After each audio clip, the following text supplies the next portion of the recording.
How's it going, everybody? It's Rhino, and I've noticed that nobody likes to talk about monocolored decks when it comes to EDH. So I wanted to share my Green Legions deck, which is a mono-green token deck.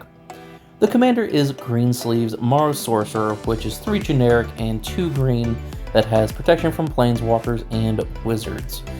Greensleeves' power and toughness is equal to the number of lands I control, and whenever a land enters the battlefield under my control, I create a 3/3 green Badger token. And this deck is a very good representation of kind of what we want to do.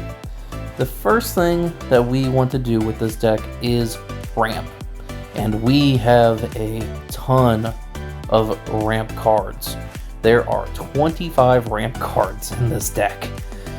Some of them come through being able to play additional lands like Azusa Lost But Seeking. Others fetch lands like the classic Cultivate, and some end up making us sacrifice a land to get additional lands like Harrow. But yeah, there's 25 of them in here. And then the deepest growth here is probably the most unique one because it lets us fetch lands when he attacks. Yeah, when he deals combat damage to a player, we reveal that many cards from the top of our library, and we can put a creature and or land.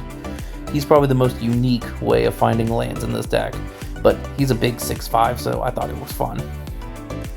After we get done ramping, well, not get done ramping. We're ramping the entire time in this deck.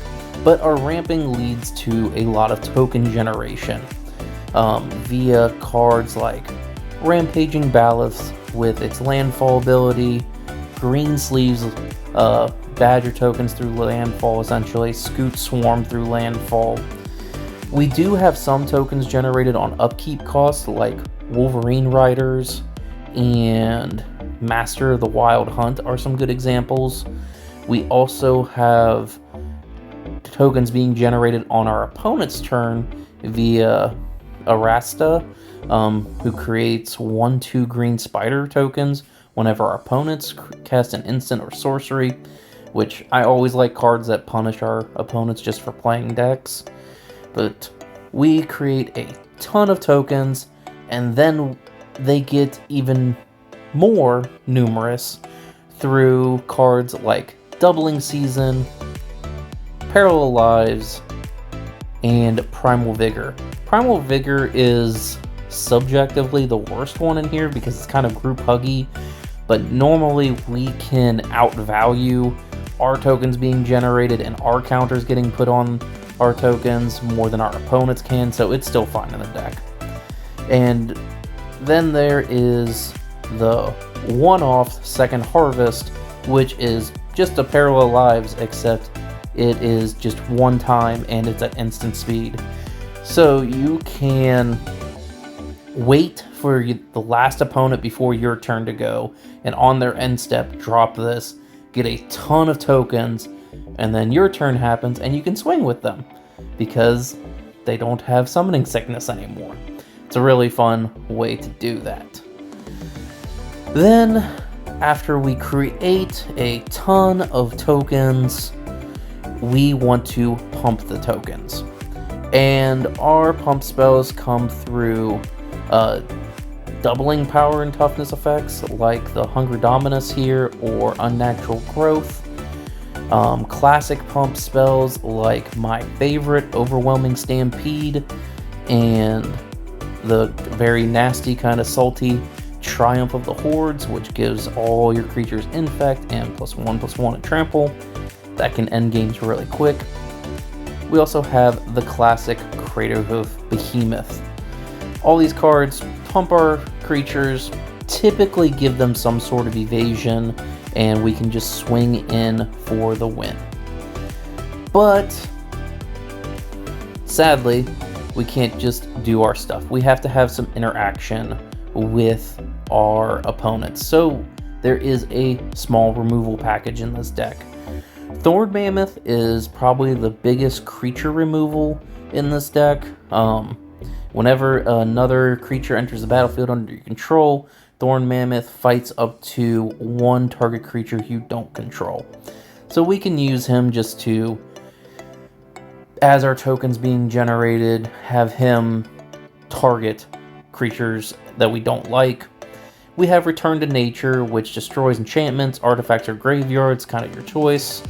Corzin Grip also destroys artifacts or enchantment, but it has the ability of Split Second, which stops the stack, which is really nice. Kolja the Titan Ape also fights a creature, which is nice. Has some enchantment destruction on it, and also makes it so we could potentially regenerate one of our human creatures in this deck, which Azusa or a couple of our other land ramp spells. Desert Twister is probably one of the most powerful removal spells in this deck because it can target anything, but it comes at a hefty cost of 6. But no downsides, just get to destroy whatever we want. And then probably the best removal spell might be Beast Within, because we can destroy any permanent. Yeah, they get a 3/3 Beast, but that's a small price to pay to get rid of something we don't like. After that, we have a couple different utility cards, like Garruk Wildspeaker is in here, mainly as a pet card for me, but he does everything that we're wanting to do. He ramps, he creates tokens, and he pumps our creature spells. I guess the only other thing to do is to go over our land base, which the vast majority of it is forest, and then we have a lot of these fetch land abilities that let us go and sacrifice these lands just to go grab another land to trigger more landfall. But yeah, guys, I think, yeah, that covers this deck pretty well. This is my Green Sleeves